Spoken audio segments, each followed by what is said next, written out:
raconter ce soir des histoires d'horreur, mais aussi voir si la légende de cette forêt est bien réelle. Est-ce que vous savez les gars où je vous ai amené aujourd'hui? Mais non frère, tu nous amènes dans une forêt, tu nous as pas dit la légende. Vas-y. Les gars, alors je sais pas si c'est vrai, mais je sais que dans cette forêt il s'est passé des dingueries de fous. Il y a des randonneurs qui sont venus plusieurs fois ici, et la classique, ils se prenaient en photo avec leurs proches, leur famille, et quand ils regardaient les photos après, tout le temps, ils voyaient derrière eux une sorte de forme un peu blanche, bizarre, très grande. Et le pire dans tout ça, c'est qu'il y a un youtubeur qui s'est rendu après ça voir si tout ce que les gens mettaient comme cliché sur internet était bien réel. C'est moi. C'est pas toi gars, c'est tout sauf toi, vraiment. Il est dans cette forêt, il a passé plusieurs nuits, il a rien observé, mais la dernière nuit qu'il a passée dans cette forêt, eh ben en fait, depuis cette nuit, on l'a plus jamais vu quoi. Le mec, on n'a plus jamais eu de nouvelles de lui. Sa famille, rien, aucun contact. Ils ont essayé de le joindre par téléphone, par message, aucune nouvelle quoi.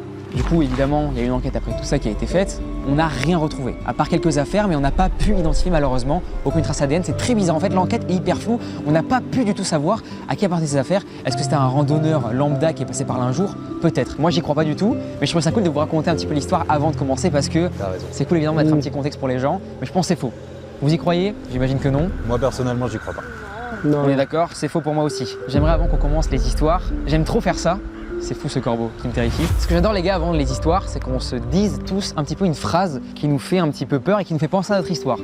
Donc je t'invite, Juliano, à commencer. Moi ça va être une chambre d'hôtel avec un petit twist en plus. Laurie, c'est quoi toi? Un collègue insistant.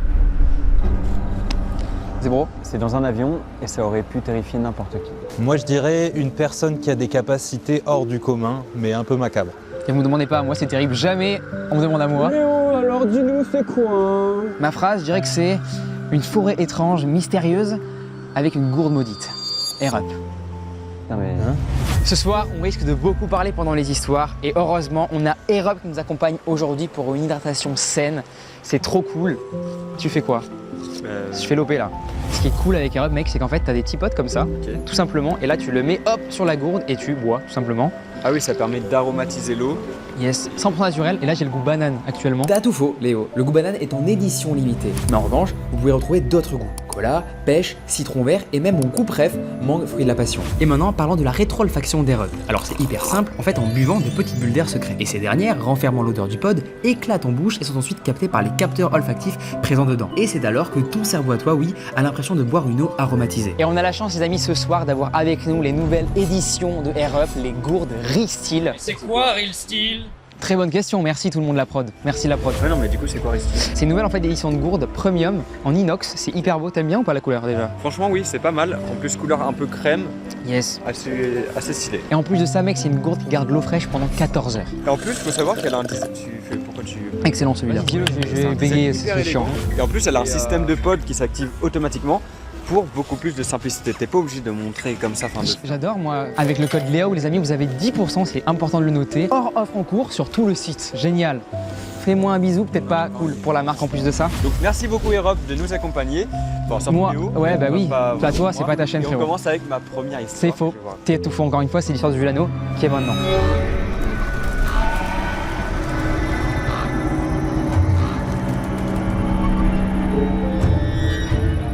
Bon, comme je suis le premier à passer, je vais vous proposer de venir avec moi et d'ouvrir une porte. La porte de l'hôtel Holo.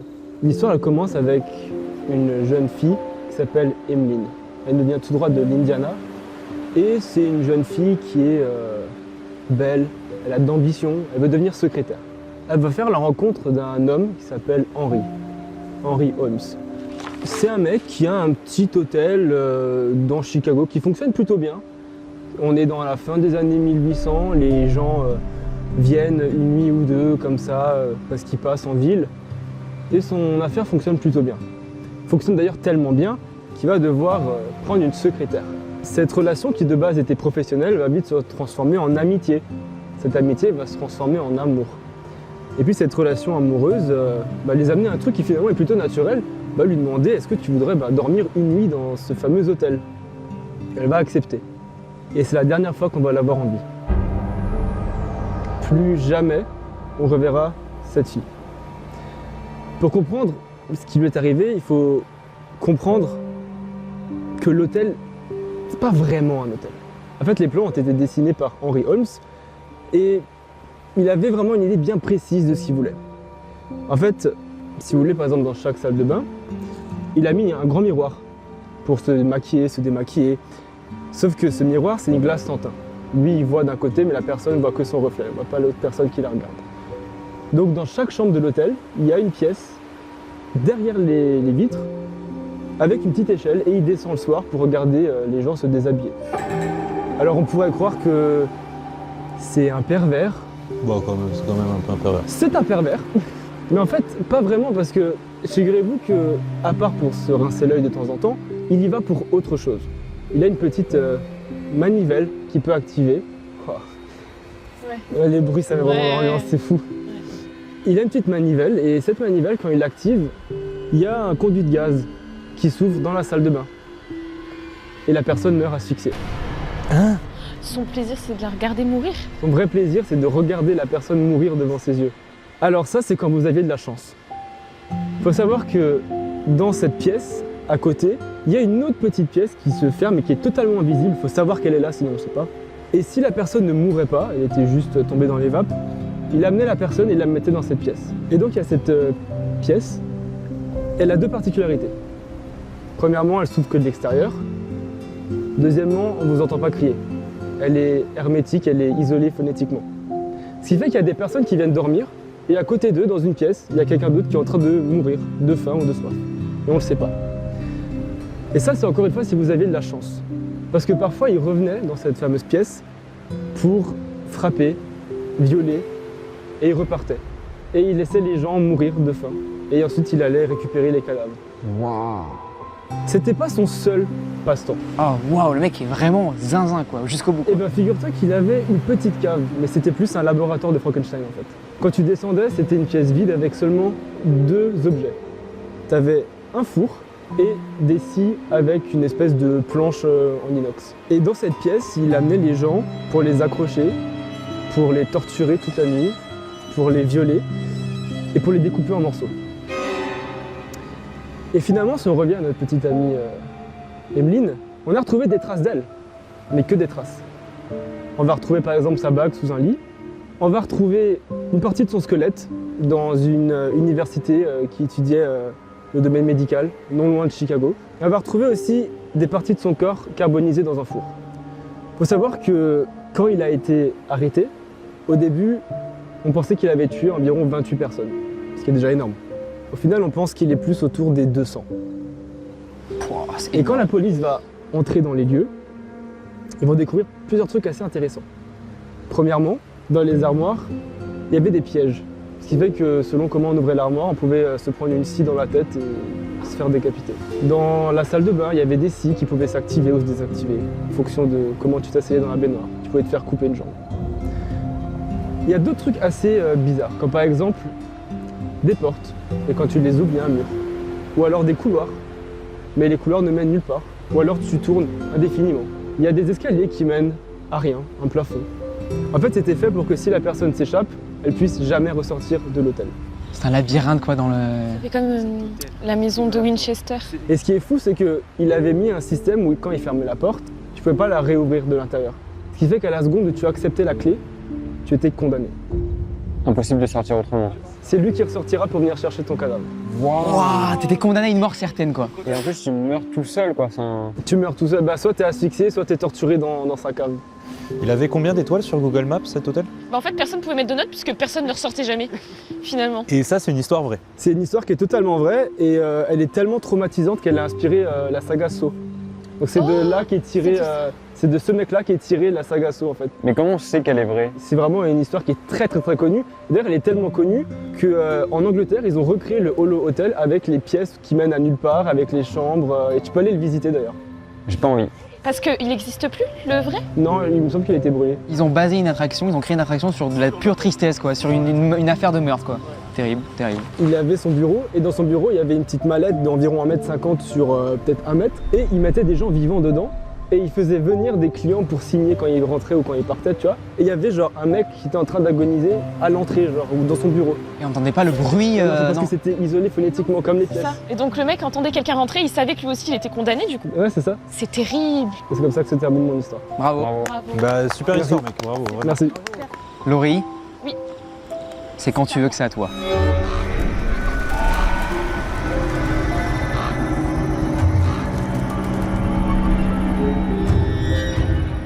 Ok, alors moi, cette histoire s'est passée il y a déjà 5 ans, donc j'aurai mon téléphone pour n'oublier aucun détail. Du coup, pour vous mettre dans le contexte, c'était l'époque où je travaillais en salle blanche. C'est quoi une salle blanche? Juste, Une salle blanche, je suis peut-être débile. Non, t'inquiète. En fait, t'es en sorte de combi un peu de cosmonaute, de la tête aux pieds, et c'est une salle hyper propre, hyper contrôlée. C'est une sorte de travail à la chaîne. T'es en combi comme ça, justement, pour vraiment qu'il n'y ait aucune particule qui puisse atteindre les puces sur lesquelles tu bosses, quoi. J'y travaillais depuis 6 mois. J'avais fait la connaissance de pas mal de gens de là-bas. Et au début où je suis arrivée, j'ai remarqué un homme qui me souriait assez régulièrement. Mais sans plus au début, juste il me souriait quand je passais, il me disait bonjour, voilà. Et au bout d'une semaine, il y a cet homme que je vais donc appeler Patrice, pour ne pas révéler sa vraie identité, qui est venu me parler. Je précise, parce que c'est important, que Patrice a environ 45 ans. J'étais dans mon atelier en salle blanche, il m'a abordé pour me demander si une certaine machine de la salle était fonctionnelle. Donc je lui réponds, on commence à parler. Je lui montre la machine qu'il voulait voir et tout, et il commence à me poser des questions. T'es jeune, dis donc, est-ce que tu comptes reprendre les études? Et donc à ce moment-là, je lui parle un peu de mon projet d'intégrer un conservatoire de théâtre. Et là, il rebondit et il me dit « Ah, c'est super intéressant, tu sais, moi je travaille pour une troupe de théâtre en tant que photographe. » Il me raconte qu'il fait de l'urbex dans beaucoup d'endroits, et moi du coup je trouve ça génial parce que ça fait longtemps que je cherche des endroits justement pour aller faire de l'urbex. Donc je commence à répliquer, je lui dis « Ah, c'est super, moi et mes potes, on aimerait beaucoup faire de l'urbex, mais on ne sait pas vraiment où aller en fait, on ne connaît pas d'endroit. » Et là, il n'a pas hésité une seule seconde et il me dit que si je suis d'accord, il nous amènerait à l'occasion faire de l'urbex. C'est pour le moment rien de bizarre. Mais on imagine que si tu racontes ça, C'est que ça n'a pas fini bien. ouais.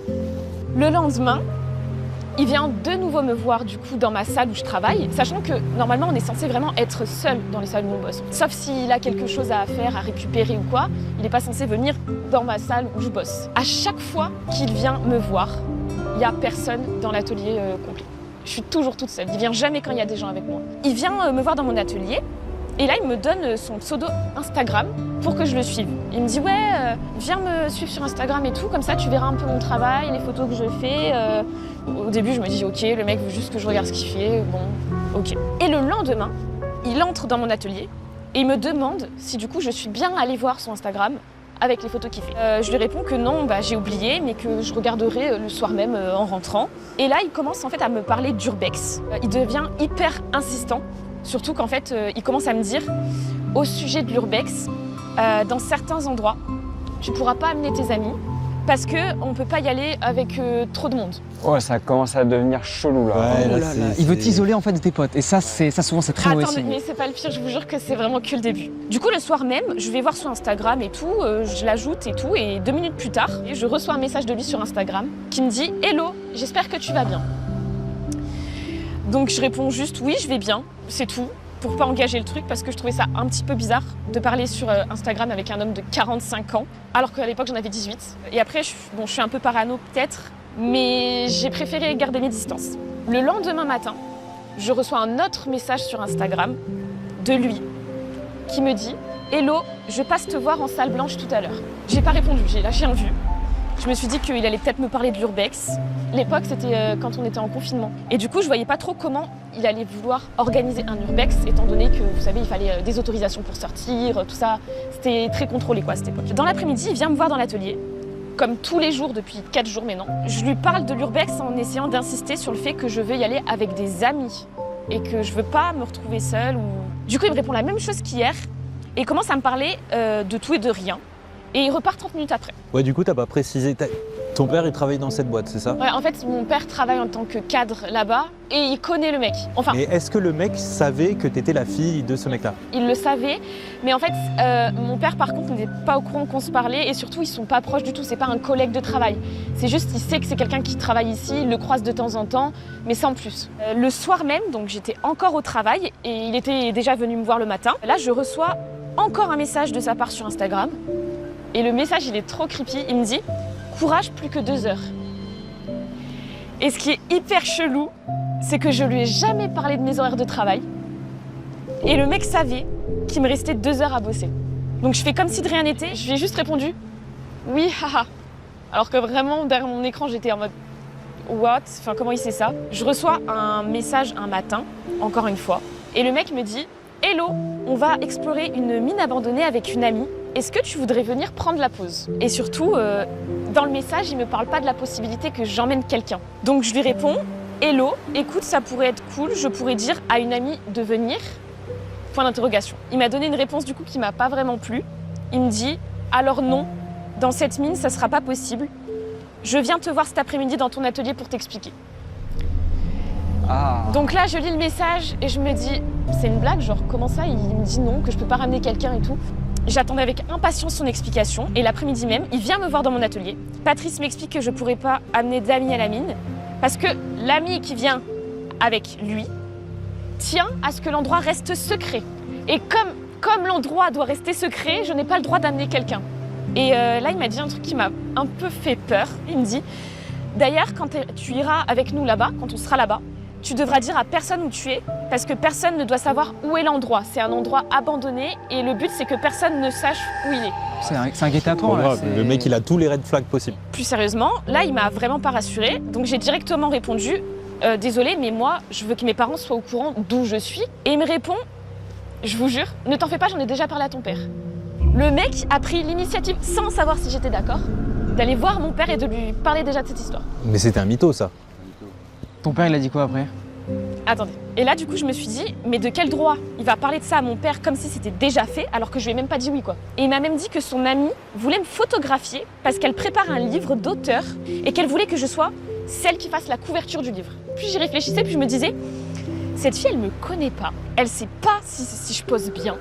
Elle sait pas qui je suis. Et pourtant, elle veut que je fasse la page de son livre. Et dans le tas, il commence à me dire que là-bas, il allait faire très noir, que je prenne une lampe frontale, des bottes en caoutchouc et des gants. Enfin, je commence un peu à me rassurer moi-même en fait en me disant, en vrai, il en a parlé à mon père. C'est probablement que du coup, il n'y a rien de flippant et que c'est moi qui me fais des idées. Et là, il commence à me dire qu'il adore prendre des photos sombres et tout, et qu'il aime bien le gothique.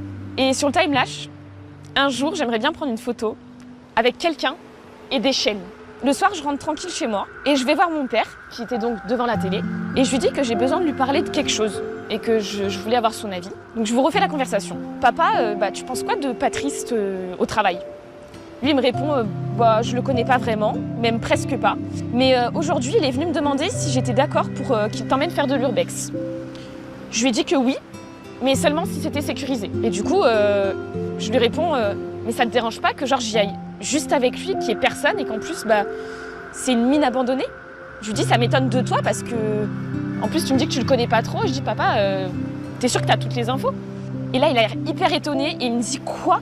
Mais déjà, il m'a pas dit que vous alliez dans une mine. Enfin, quand il m'a parlé, il m'a dit que vous alliez être avec des amis, pas que vous alliez être seul en fait. Gros manipulateur. Ouais. J'étais surprise parce que je me suis dit, Patrice, il m'a bien dit qu'il a parlé du truc à mon père, donc c'est vrai, en soi, il en a parlé à mon père, mais il lui a pas du tout dit. Du coup, je lui réponds, mais papa, il m'a dit qu'il t'en avait parlé, je comprends pas, et il m'a dit qu'en fait, je pouvais pas amener d'amis, parce que l'ami qui serait ici veut que l'endroit reste secret. Et là, mon père, il devient tout blanc. Et ma mère, elle était dans la cuisine, et donc elle entend ce que je raconte. Ma mère, elle rentre dans le salon, elle fait, mais Laurie, n'y va pas, c'est trop bizarre, il y a quelque chose qui cloche là. Et mon père, il rétorque et tout. Et il me dit non, n'y va pas parce qu'effectivement, déjà Patrice, il est toujours tout seul. Il est très isolé, il parle pas beaucoup dans l'entreprise. Il est jamais venu me parler avant cette histoire. En fait, on se parle jamais et il est venu me parler pour toi, quoi. Après ça, je vous avoue que j'ai eu une grande leçon de morale de mes parents qui m'ont dit c'est inconscient ce que tu as fait, franchement, ne discute pas avec lui et tout. Enfin, ils m'ont un peu remis à ma place, quoi, me dire méfie-toi. De toute façon, je me suis dit mais non, je vais confronter Patrice. Et je vais lui dire que c'est mort, que je viendrai pas. Donc j'avais juste à l'attendre parce que de toute façon je savais qu'il venait tous les jours dans la salle. Et donc là il rentre dans la salle blanche. Il est venu me voir pour me parler une nouvelle fois de l'histoire de la mine. Et il me dit ok Laurie, du coup pour la mine on fait ça en janvier, le temps que le confinement soit terminé. Et comme ça on organise tout ça. Sachant que j'avais ni confirmé, mais le mec était c'est bon, c'était acté quoi. Je lui ai dit écoute Patrice, c'est pas contre toi, mais je te connais pas. Je connais pas ton ami non plus. Donc je suis pas d'accord. Donc je lui ai dit, tant que tu me proposeras des sorties urbex sans mes amis, ça sera non. Je suis désolée, mais je préfère être prudente. Il m'a répondu, ah non, ne t'inquiète pas. Je comprends parfaitement. Faudrait être une folle dingue pour accepter d'aller dans une mine abandonnée avec des inconnus. Et je vous jure, sur tout ce que j'ai de plus cher, qu'il m'a dit cette phrase. Et l'histoire se termine ici. Et à ce jour, je me demande toujours ce qui se serait passé si j'y étais allée. Mais du coup, morale, en vrai, les filles et les mecs qui nous regardent, quand il y a des red flags comme ça, Faut stopper direct. En fait, je vous en supplie, il vaut mieux être trop prudent que de se faire piéger et de perdre la vie. On sait jamais, hein. Et Wesh, bonjour. bonsoir. bonsoir. Non, c'est une vanne ou quoi? C'est quoi toutes ces lumières là? C'est un happening ou pas, les gars? C'est une propriété privée ici, monsieur. Non, c'est la forêt. C'est chez moi ici. Non, non, c'est moi. Tout ça, c'est à moi. Non, c'est une vanne, les gars, en vrai, non? Personne a une bière? Non. Pas une bière? Je vous ai une bière. Non, en vrai, les gars, c'est prévu ou pas, ça? Reculez un peu, les gars. Chez moi ici. C'est un acteur, c'est un acteur. Je t'en supplie, dis-moi que c'est une vanne. Je bute ici, je suis là. Chez moi ici, ok? Alors vous allez tous vous barrer d'ici. Vous barrez tous. On se barre. On s'en va. Non, mais arrête, c'est fou ou pas, en vrai? Non, là, je rigole pas, en vrai.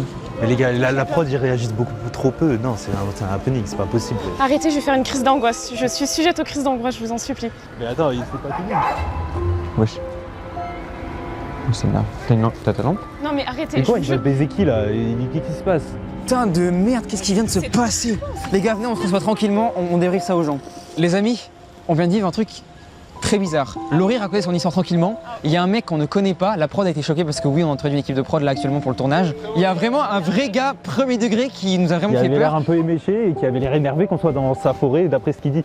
Et ça fait un quart d'heure, les gars, qu'on est en train de se dire est-ce que c'est un happening prévu par Léo et son équipe ou est-ce que... Les gars, non, ce n'est pas un happening prévu par mon Et équipe. ils me disent que ce n'est pas un happening, mais c'est pas possible, les gars, on est au milieu de nulle part. Comment il est venu? Si, s'il a vu les lumières, il y a beaucoup de lumière, les gars. Peut-être possible en vrai. Bah oui, et il y a des habitations à côté. Hein. Et du coup, il y a un gars de la prod qui est parti, on sait pas où il est là. Ouais, mais Enfin, par bref. contre, moi, là, je vais pas être à l'aise là du coup. Hein. Les gars, on fait ça pour les gens, on continue, on va jusqu'au bout. Et après, on se casse de là, ok?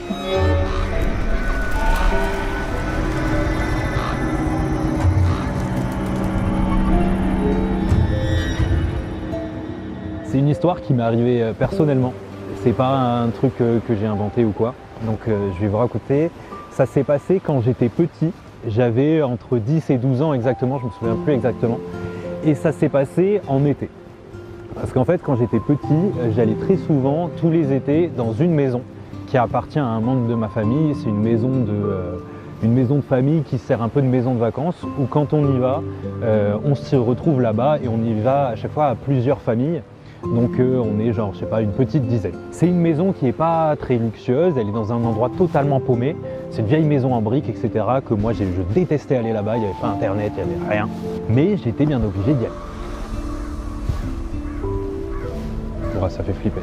Et donc on y va, ça devait être peut-être en 2006, 2007, je sais plus. Et quand on arrive là-bas, il y a une famille que je connais bien, parce que c'est une amie d'enfance à moi. Sauf que c'est la première fois que je rencontre son beau-père. Donc il y a la mère, la fille et un nouveau monsieur que je connais pas qui se présente à nous et qui nous dit je suis le nouveau copain de madame. Il a genre entre 50 et 65 ans et il a un physique un peu atypique. Il a un physique un peu atypique, un peu en mode, vous voyez, professeur Tournesol dans Tintin. On arrive, du coup c'est un peu grand repas, c'est les vacances, etc. Il y a mes parents, il y a toute ma famille et ces gens-là. Et pour être un peu poli, ma mère demande à ce mec, elle fait et vous faites quoi en ce moment comment vous vous occupez vos journées, tu vois. Et lui il fait écoutez, on est bien embêté avec ma copine parce que ça fait un long moment qu'on cherche des appartements et on n'arrive pas à trouver des appartements qui nous plaisent. Et sa copine du coup elle dit alors je vais être honnête avec vous, c'est pas qu'on n'arrive pas à trouver des appartements qui lui plaisent, c'est que mon compagnon il a une particularité, c'est qu'il voit des fantômes. Genre il nous dit ça premier degré, je vous jure qu'il dit ça comme ça. C'est la première fois qu'on le voit, il nous dit, il a une particularité, c'est qu'il voit des fantômes. Et lui il dit, on a visité beaucoup d'appartements. Et tous les appartements qu'on visite, ils sont habités par des entités. Moi les gars, j'ai 10 ans quand j'entends ça. Vraiment je suis choqué, je suis déjà terrifié, on est à l'entrée, tu vois, on mange des œufs maillots, je suis en train de me chier dessus. Et je me dis mais c'est quoi cette histoire? Parce que en plus, il y a mes darons à côté de mes darons à cette époque, ils me rassurent énormément. Ils me disent mais non, tout ça, ça n'existe pas. Sauf que là, il y a d'autres adultes en face qui me disent des dingueries. Donc moi, j'y crois à 200%. Et donc ce monsieur, on va l'appeler professeur Tournesol, comme ça vous vous rappelez bien de son physique. Il nous dit que du coup, il a cette faculté qui est de voir des entités Et il nous l'a décrit et il nous parle 100% sérieux. Il nous dit qu'il voit des choses que les autres ne voient pas, il peut communiquer avec elles et surtout il les entend. Et il dit ça m'arrive très souvent de parler avec des entités, par exemple s'il y en a une là, il va lui parler, il va dire bonsoir, comment ça va, etc. Et il dit contrairement à ce qu'on voit dans les films d'horreur ou dans les livres, ils sont la plupart du temps assez gentils et on peut communiquer avec eux. Et il dit que c'est par contre à chaque fois des gens qui ont eu une mort violente ou soudaine. Donc soit par exemple des soldats, des gens qui se sont fait assassiner ou des enfants, tu vois. Donc des trucs un peu ghetto dans tous les cas. Donc moi bien entendu je suis terrorisé par cette histoire, mais je suis un enfant, du coup c'est pas moi qui fais la conversation passe à autre chose et vas-y je fais ma vie et je finis par aller me coucher. Et la suite de mon histoire se passe dans ma chambre. Je suis dans ma chambre, je m'endors, je suis un petit, j'ai pas de téléphone portable, c'est tard à l'époque, tu vois. Et pendant que je dors, je suis réveillé par un bruit. Je suis réveillé par un bruit, c'est le bruit de la porte de ma chambre qui s'ouvre. Il fait nuit. Et moi j'ai l'habitude de faire des conneries, du coup mon premier réflexe c'est de faire semblant de dormir. Sauf que je me dis non, j'étais déjà en train de dormir, j'ai pas de raison de faire ça. Donc j'ouvre les yeux, je regarde. Et devinez qui c'est qui rentre dans ma chambre. Ah je sais pas, il était peut-être minuit, 2h du matin. Le mec louche qui dit qu'il voit des fantômes. Moi je suis terrorisé les gars, donc je bouge pas. Et je vous rappelle que je suis un petit, je sais pas trop quoi faire. Je l'observe et il rentre dans ma chambre. Il est droit comme un i, il regarde partout autour de lui. Il reste peut-être 2 minutes, mais 2 minutes ça fait peur, tu vois. Et il s'en va. Après ça, j'ai un peu de mal à dormir. J'étais petit, mais je me dis, ce mec, je l'aime pas. Je comprends pas, il est trop bizarre, il me fait peur. Et du coup, le lendemain matin, quand je me lève, je vais voir ma mère et je lui dis, maman, il est venu dans ma chambre cette nuit. Et là, ma mère, normal, elle commence un peu à flipper. Elle se dit, bon, c'est qui ce mec, on le connaît pas. Du coup, elle va lui parler en mode tranquille et elle lui dit, ça va, t'as bien dormi, qu'est-ce qui s'est passé? Il paraît que tu t'es baladé. Et il fait, ah oui, j'ai extrêmement mal dormi, j'ai entendu une femme crier toute la nuit. Et donc ma mère, elle fait, comment ça, tu vas nous dire que t'as vu un fantôme? Il fait, non, je l'ai pas vu, j'entendais une femme qui criait, et qui criait, à l'aide, toute la nuit. Et il disait, sauf que j'arrivais pas à comprendre dans quelle pièce elle était. Il dit, du coup, je l'avoue, je suis rentré dans les pièces de toute la maison, j'ai fouillé pour comprendre d'où venait ce cri. Et il dit, et je ne l'ai pas trouvé. Il dit, par contre, moi, je me suis mis à communiquer avec elle. Je lui ai dit qu'elle était morte parce qu'elle ne le savait pas. Elle criait à l'aide. Et j'ai compris où elle était. Et là, les gars, il raconte un truc. Et le pire, c'est que là, j'invente rien. Il dit que cette femme s'est fait tuer par son mari, découpée en morceaux, et qu'il a caché son corps dans les murs de la maison. Non. Et je vous ai dit que c'était une vieille maison en pierre. Et il dit, donc c'est pour ça que je ne la trouvais pas dans toutes les pièces où j'ai été, parce qu'elle s'est fait tuer. Moi, ça c'est ma mère qui me raconte tout ça. Et moi je suis terrifié, et ma mère aussi, mais je pense qu'ils font un réflexe que font certains parents, ils décident de plus en parler, ils se disent, waouh, ce mec il est tordu de zinzin. En plus cette maison, elle était à ma famille avant, donc tout le monde y a été, personne n'a jamais entendu des cris la nuit. On fait notre vie, il se passe un autre truc trop bizarre. À un moment, on est dans un repas, tu vois, on mange, c'est le midi, et le mec, il est comme ça, et il regarde en direction du jardin. Tu vois, il y a une baie vitrée, il regarde en direction du jardin. Et c'est pas ma mère, c'est une autre des femmes qui était là, qui lui dit, tu regardes quoi? Et il dit, je regarde l'enfant jouer au ballon. Et nous, on regarde, il n'y avait pas d'enfant, frère. Il n'y avait personne. Et après, donc, il y a quelqu'un qui te fait, il n'y a pas d'enfant, et tu vois quelque chose. Et il dit, oui, c'est un enfant, je lui ai parlé tout à l'heure. Je me souviens plus quel prénom il lui a donné, mais il a dit, c'est Jean-Baptiste. Il est tombé dans le puits quand il avait 7 ans, il est mort. Et en Mais effet, c'est que des histoires glauques. mais c'était dans la même maison. Et c'est une vieille maison, genre vraiment des années, je sais pas, peut-être 1700, un truc comme ça. Et en effet, il y a un puits dans le jardin. Il avait connaissance, lui, de ce puits ou pas? Non, arrête là, frère, arrête là, vraiment j'ai peur. Non. En plus, c'est une femme et j'ai pas vu de femme, gars. Pardon, on réécoute Antoine, c'est parti. Donc t'as posé une bonne question, t'as dit, et est-ce qu'il savait qu'il y avait un puits? Il le savait parce qu'il l'a vu, tu sais, il est au fond du jardin, mais c'est un puits qui est muré, tu peux plus tomber. Et du coup, on fait nos vacances, après ça, il se passe plus trop de trucs louches. Nos parents, ils vont à la plage de leur côté, lui, il fait son truc de son côté, tu vois. Et en fait, après ça, ma mère, elle était un peu touchée par cette histoire. Et elle a été voir la mairie du village, après les vacances, tu vois, quand le mec était parti. Elle a été voir la mairie du village pour avoir des informations sur les anciens propriétaires de la maison et sur l'histoire de la femme qui se serait fait couper. Ah non, pitié. On la sent tous celle-là. Ouais. Bien entendu, vu que c'était il y a longtemps, Elle n'a pas eu des réponses exactes. Mais dans des archives à l'ancienne, il y avait écrit qu'il y avait un certain Xavier qui habitait dans cette maison. Et que dans cette maison, il y a eu un accident et que sa femme est défunte. Tu vois. Genre, il y avait marqué dans cette maison vivait un certain Xavier dont la femme a été touchée par une tragédie, mais on ne sait pas ce que c'est. Et d'après ce mec qui a toujours dit, en nous fixant dans les yeux, je vois les fantômes les gars, et pour lui c'était hanté, c'est sûr. Et je rajoute juste un dernier truc que j'ai oublié de vous dire. On lui a demandé un petit peu, mais d'où ça vient, tu vois, est-ce que tu es né avec ce pouvoir ou pas? Et lui il dit non, pas du tout. C'est un pouvoir qu'il y a en chacun d'entre nous. Tous les êtres humains peuvent voir les fantômes, il faut juste l'activer. Il a dit que lui ça s'est activé parce que quand il avait 12 ans, il a eu un accident. Il a fait, genre son cœur s'est arrêté pendant genre 1 ou 2 minutes. Il a été réanimé par les médecins. Et il a dit, à partir du moment où mon cœur est reparti, ça a déclenché un truc dans mon cerveau, j'entendais les médecins. Et il nous dit droit dans les yeux. J'y crois pas, perso. Tu crois pas? Mec, moi je suis tellement... Par contre, mec, on a une réelle preuve là. Le mec a vraiment prouvé quoi, le truc quoi. Ben après, c'est pas une preuve, tu vois. Il n'y avait pas marqué, il a découpé sa femme. Mais c'est quand même bizarre. J'aime Bravo, beaucoup. franchement, Ouais. on peut t'applaudir. Ça remet en question certaines choses. Je voulais juste vous dire un truc. En fait, cette histoire, je l'ai racontée, elle ne m'est pas arrivée à moi personnellement. Ok. Elle m'est arrivée à Thibaut, qui bosse avec moi, et qui me l'a racontée depuis que je le connais. Ça fait genre 6-7 ans qu'il me l'a Et racontée. tu t'es personnalisé le truc Et quoi. je l'ai personnalisé pour que ce soit plus sympa de vous la raconter. Mais lui, il me l'a raconté exactement comme moi je vous l'ai raconté.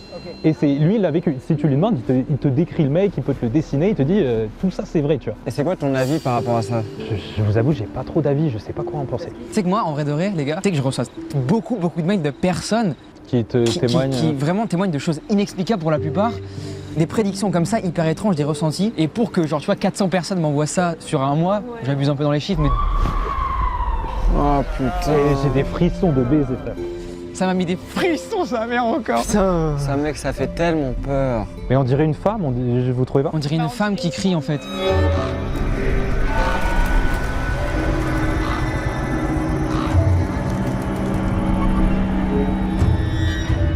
Déjà, merci les gars pour être venus. Ça me fait plaisir d'être avec vous là, qu'on se partage un peu nos histoires effrayantes. C'est un truc que j'adore faire. Moi, les amis, je vais vous raconter une histoire qui est en lien avec une forêt, comme je l'ai dit au début. L'histoire que je vais vous raconter, elle se passe en 2018 et elle est arrivée à une personne qui s'appelle François. François, c'est un mec hyper simple, mais qui en 2018 a beaucoup de problèmes. Ça va être des problèmes avec ses enfants, avec son taf, il est comptable, il voit beaucoup de chiffres. Tous les jours, vraiment, il va en avoir ras le cul, quoi. Mais de tout, quoi. Et un jour, il va décider de tout envoyer. Il va en avoir marre de tout. Il va vouloir se prendre un petit peu de repos. Il va se dire, bon, vous savez quoi? Il va dire à sa femme, je pars. Quelques jours. C'est un randonneur. Il a l'habitude de faire des petits séjours comme ça. François, voilà, il est en totale déprime. Et il adore les Alpes. Donc il va se dire, je vais prendre un petit peu de vacances. Et il va partir 1 semaine dans les Alpes. Il adore la randonnée, donc il va se dire, je vais me faire voilà, des petites excursions dans la forêt. Premier jour, tout se passe bien. 2e jour aussi. 3e jour, il rencontre même des personnes. Et même durant les trajets, en fait, il arrive à régler ses problèmes. Un jour, ça va être le 1er janvier 2018 que là, il va se passer un truc vraiment effrayant pour le François. Vous allez voir, ça va aller très vite. François, comme à son habitude, il part un jour, voilà, il prend sa voiture, il monte en haut d'une montagne avec sa voiture. Il va dans un sentier. Et il marche pendant, on va dire, 2, 3, 4 heures. Sauf que on est en fin de journée quand il décide de faire ça. Et c'est pas bon signe de faire ça parce que le soleil se couche. Et si tu sais pas où est ta voiture, si tu connais pas trop le chemin de la forêt, tu peux facilement te perdre. Et lui va quand même tenter de faire ça, il va prendre le risque, il va marcher. Et malheureusement, le soleil va commencer petit à petit à descendre. Donc voilà, il va finir sa randonnée, il va continuer du coup à revenir vers sa voiture. Sauf que le soleil se couche comme il l'avait prévu malheureusement. Et là, il a une lampe torche heureusement, mais il reconnaît pas du tout où il a mis la voiture. Il sait pas du tout où il est paumé en pleine forêt. Et là, il se dit, comment je fais du coup pour rentrer chez moi? Là, c'est vraiment la merde quoi.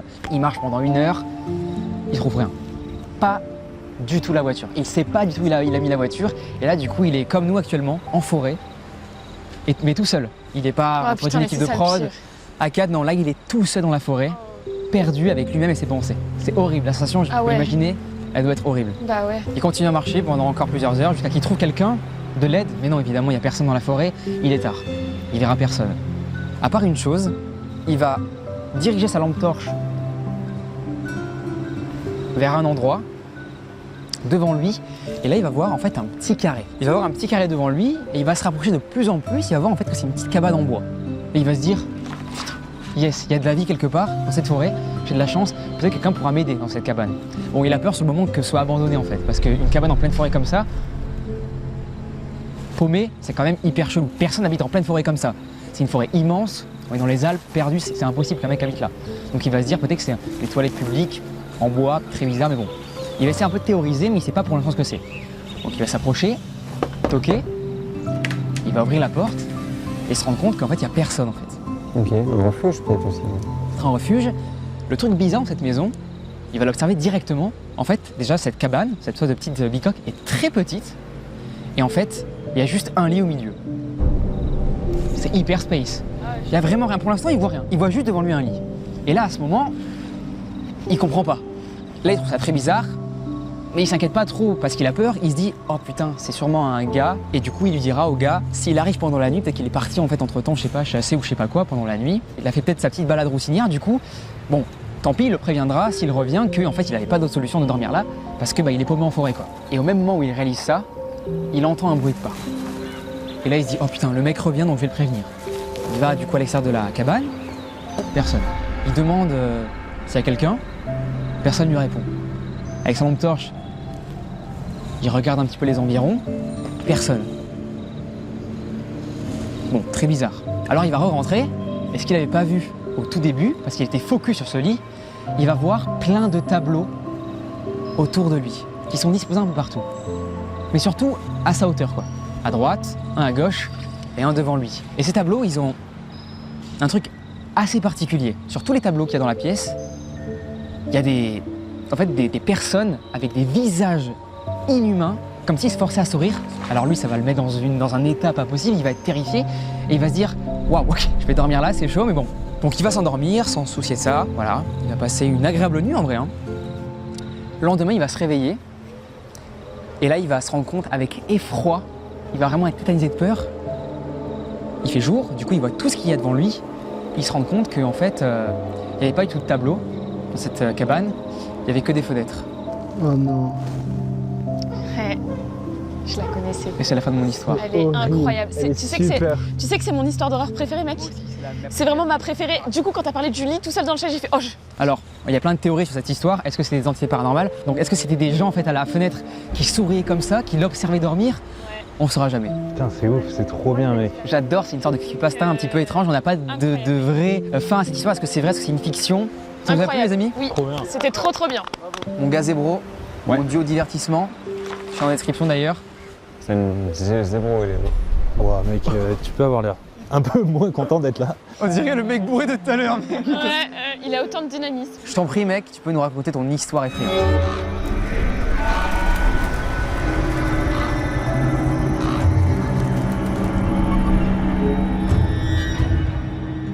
Ouais, moi j'ai juste une question pour vous tous d'abord. Est-ce que vous croyez à d'autres formes de vie dans l'univers? Ouais. Oui. Ouais. Est-ce que vous pensez qu'une invasion extraterrestre puisse venir sur Terre, c'est possible ou non? Ça me paraît un peu science-fiction, mais pourquoi pas? Moi je suis d'accord avec vous, j'y crois pas du tout, je crois à d'autres formes de vie dans l'univers, dans le système solaire même, pourquoi pas. Mais l'histoire que je vais vous raconter, elle parle des ovnis. Alors ovni, juste définition, objet volant non identifié, ça veut pas dire extraterrestre, mais ça veut dire que ça vole et on ne sait pas ce que c'est. Alors je vais vous raconter l'histoire de Frédéric Valentich. C'est un Australien qui a 20 ans, un petit jeune quoi, et qui est pilote d'avion.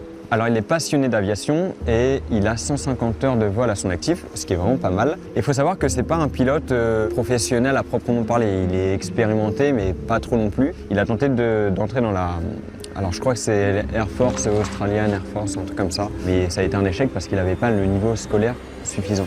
Et donc il est resté juste pilote d'avion pour une compagnie privée. Donc il passe une licence de pilotage de pilote privé. Il échoue les examens pour être dans une ligne un peu commerciale. Donc si les avions qu'on prend faire Paris, New York, peu importe, il ne pouvait pas le faire. Lui, il faut savoir qu'il a un faible intérêt, enfin un intérêt quand même un petit peu pour les ovnis. Il habite avec ses parents dans la banlieue de Melbourne, plus précisément à Avondale Heights. Sa vie est plutôt calme, il est vendeur d'équipements militaires. Voilà. Donc vie tranquille, il vend ses objets dans son petit magasin et il est pilote d'avion à côté. Le 21 octobre 1978, il prépare son vol pour aller vers King Island. Alors, King Island, c'est une petite île qu'il y a à côté de l'Australie. C'est pas très loin, c'est à environ 200 km en avion. Donc on est le 21 octobre 1978 et Frédéric prépare son vol pour aller vers King Island. 17h20, il soumet son plan de vol à l'office qui gère un peu les vols, etc. Et il lui dit qu'il doit récupérer des passagers sur cette île. Ok, jusque-là, un petit vol de routine pour lui, c'est pas très loin, 200 km. C'est environ 1h20 de trajet en avion. À 17h20, il soumet son plan de vol, c'est-à-dire qu'à 22h, il est déjà revenu. Alors, rien d'exceptionnel ce jour-là, la météo est plutôt bonne, il commence à faire nuit, et 18h19 précisément, Frédéric décolle avec son petit avion. C'est un monomoteur quadriplace, donc 4 places, et il va récupérer des passagers sur l'île.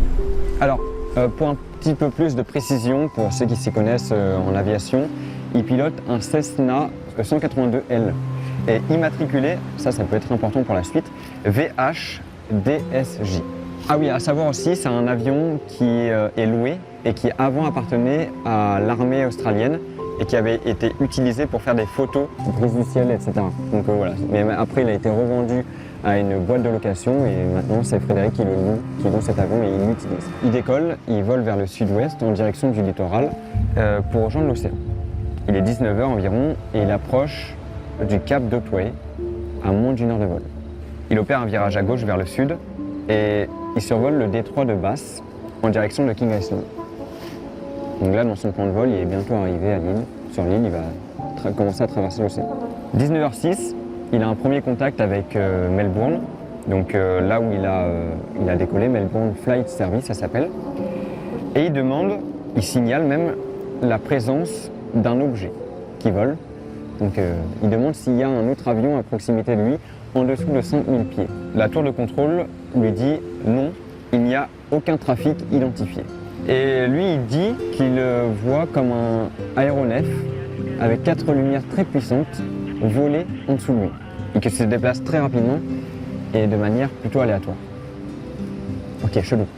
Il se dit peut-être que c'est un avion militaire, alors il demande est-ce qu'il y a des avions militaires à proximité de là où je suis, quoi.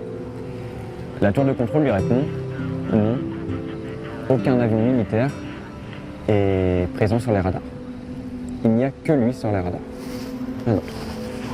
Alors, après il reprend contact, donc là on est vers 19h07, 8, tout s'est passé très vite, pour dire que l'objet en question s'est déplacé à 1000 pieds au-dessus de lui.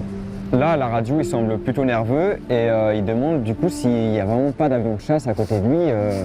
Lui, il voit quelque chose, quoi. Et donc, il ne comprend pas.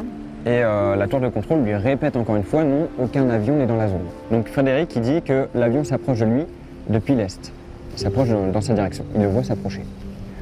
Et entre 19h06 et 19h12, il va s'en suivre plein d'échanges entre Frédéric et la tour de contrôle, où Frédéric va décrire ce qu'il voit et la tour de contrôle, que faire, d'accord, on entend, est-ce qu'il va lui poser des questions, de quoi a l'air cet objet, qu'est-ce qu'il en est, etc. Il va lui demander des précisions. La tour de contrôle lui dit, est-ce que vous pouvez identifier l'avion? Ce à quoi Frédéric répond, évidemment non, je ne sais pas ce que c'est. Il est 19h09 précisément, et Frédéric Valentich va dire, ce n'est pas un avion, c'est... Plus de réponse. Il n'a plus de réponse. Ce n'est pas un avion, c'est... Et il parle pas. Il reprend contact, la tour de contrôle lui demande de répéter ce qu'il a dit, et il dit, quand il se déplace, il a une forme un peu chelou. Il est stationnaire et il fait des choses, des mouvements, des cercles, juste au-dessus de lui. Sa surface extérieure est toute brillante selon lui, et l'objet vient juste de disparaître.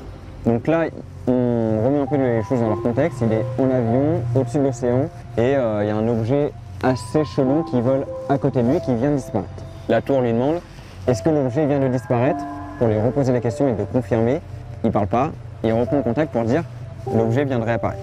Il est incapable de définir ce qu'il voit, et là d'un coup il se plaint de problèmes de moteur, comme quoi son moteur ferait des bruits un peu chelous, comme s'il perdait en puissance ou on ne sait pas trop quoi. Juste, il se plaint de ça une seule fois, de problème de moteur. Frédéric est toujours dans l'avion et il dit il s'est en train de planer et ce n'est pas un avion. La tour de contrôle lui demande de confirmer, lui demande encore plus de détails Et à 19h12 et 23 secondes, plus rien. On perd le contact avec Frédéric Valentich. La transmission est interrompue et il s'ensuit un bruit métallique hyper étrange pendant 2 secondes. On ne sait pas ce que c'est, comme si quelque chose grinçait dans l'avion, je sais pas, en tout cas on n'entend plus la voix de Frédéric. Et donc 19h12 et 43 secondes, on n'a plus aucune réponse. La tour de contrôle tente de reprendre contact avec Frédéric, mais on ne l'entendra plus jamais.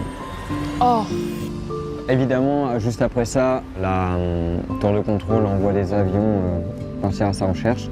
On attend quelques secondes, quelques minutes, quelques heures, quelques jours, et on ne retrouvera plus jamais l'avion de Frédéric Valentich. Est-ce qu'il s'est crashé? On ne sait pas. Qu'est-ce qui s'est produit avec cet autre avion, cet autre objet? On ne sait pas. En tout cas, il n'est jamais arrivé à King Island. On ne sait pas ce qu'il s'est passé. Alors, maintenant, il y a plusieurs théories. Il faut savoir que moi, quand on parle d'OVNI, j'y crois pas trop et je tente surtout d'enquêter un petit peu plus, d'aller un peu plus loin. Pourquoi? Qu'est-ce qui s'est passé? Parce qu'en fait, les conditions sont jugées bonnes. Pourquoi l'avion se serait crashé? Il est assez expérimenté, mais pas trop non plus. Donc, il peut se crasher, mais je veux dire, décrire un tel objet... ouais, c'est trop bizarre en fait que ce soit en même temps quoi. Les témoignages diront que, apparemment, depuis les côtes, on aurait vu une lumière dans le ciel, d'étranges lumières, mais sans plus. Et ça fait en fait de cet incident l'un des incidents les plus marquants jamais élucidés à ce jour. Ah waouh. Il y a une enquête qui a été faite, sauf qu'elle ne donne pas de cause. Il y a des théories qui diraient qu'il aurait perdu le contrôle de l'avion et qu'en fait c'est son reflet dans l'océan qui aurait fait qu'il aurait vu des lumières, mais quand c'était à l'envers. En fait, que son avion se serait retourné sans qu'il le sache et qu'il aurait juste vu le reflet des lumières de l'avion dans l'océan. C'est que du coup il aurait fait des CR par exemple et qu'il se serait craché dans l'océan. Le son qu'on entend à la fin même est inexpliqué. Alors c'est pas tout parce que ce qui je pense me choque un peu plus, c'est de savoir que tu as des enregistrements normalement de ça justement. Et là l'enregistrement original avait été supprimé et tout ce qui nous reste c'est juste un transcript écrit de ce dialogue qu'ils ont eu avec Frédéric. Mais l'enregistrement original oral vraiment a été supprimé. Donc c'est pour ça qu'il y a d'autres théories comme quoi ce serait l'armée australienne qui aurait fait une erreur. Ils auraient abattu l'avion peut-être et qui aurait supprimé ces enregistrements-là. Ou alors, c'est un ovni et vu comment il décrit l'objet, surface brillante. Ça fait plus ovni en fait que... C'est ça. Moi j'ai une petite théorie. Tu me dis ce que tu en penses. Parce que tu as dit au début, qu'il était fan d'OVNI avant même qu'il envoie un.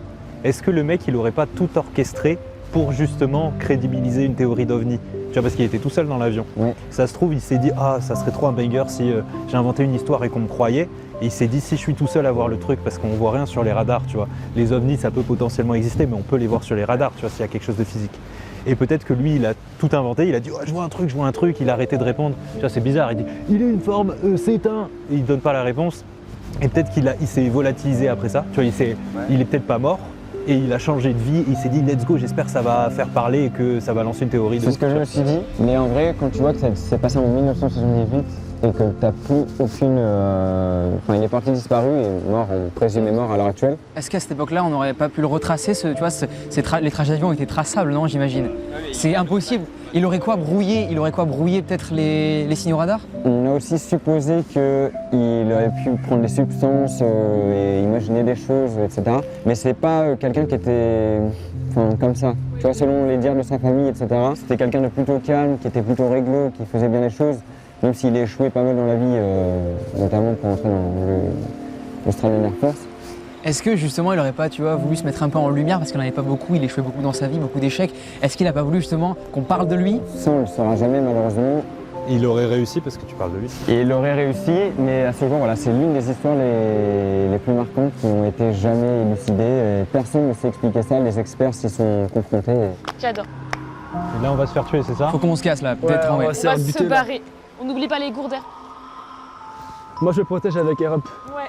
Merci beaucoup à RE d'avoir sponsorisé cette vidéo, on s'est régalé grâce à eux. Je vous rappelle, vous avez tout en description. Merci beaucoup les gars d'être venus, ça fait extrêmement plaisir. Merci à toi, mec. Je vous mets toutes leurs raisons en description évidemment. Et nous on se dit à la prochaine pour une très très grosse vidéo, je l'espère évidemment. A plus. Ciao tout le monde. Ciao.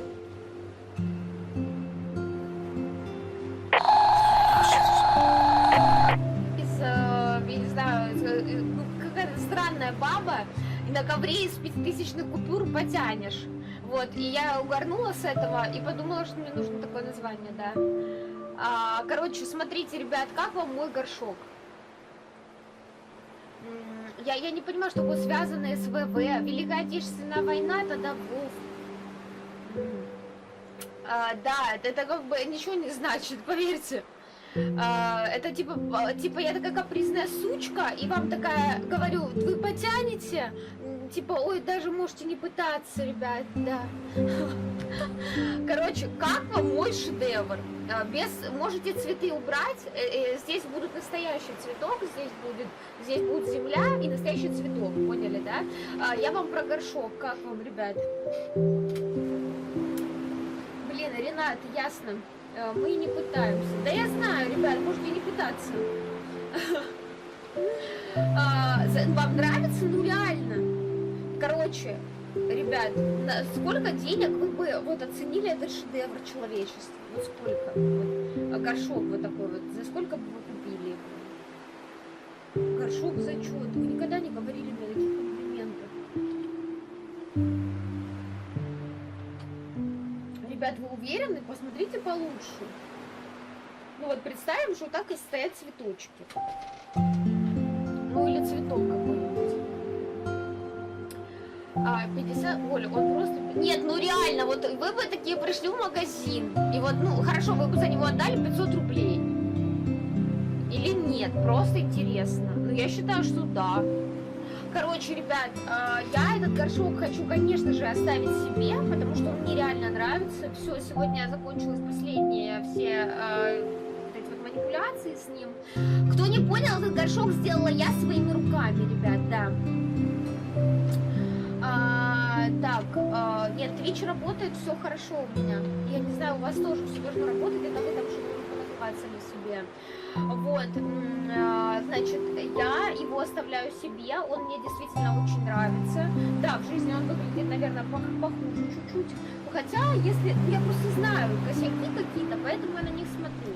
Вот, я сюда посажу цветочек, который мне дарили зрители, посажу в землю, прям будет расти. Вот это все, этот горшок можно мыть, потому что это краска, которая не смывается.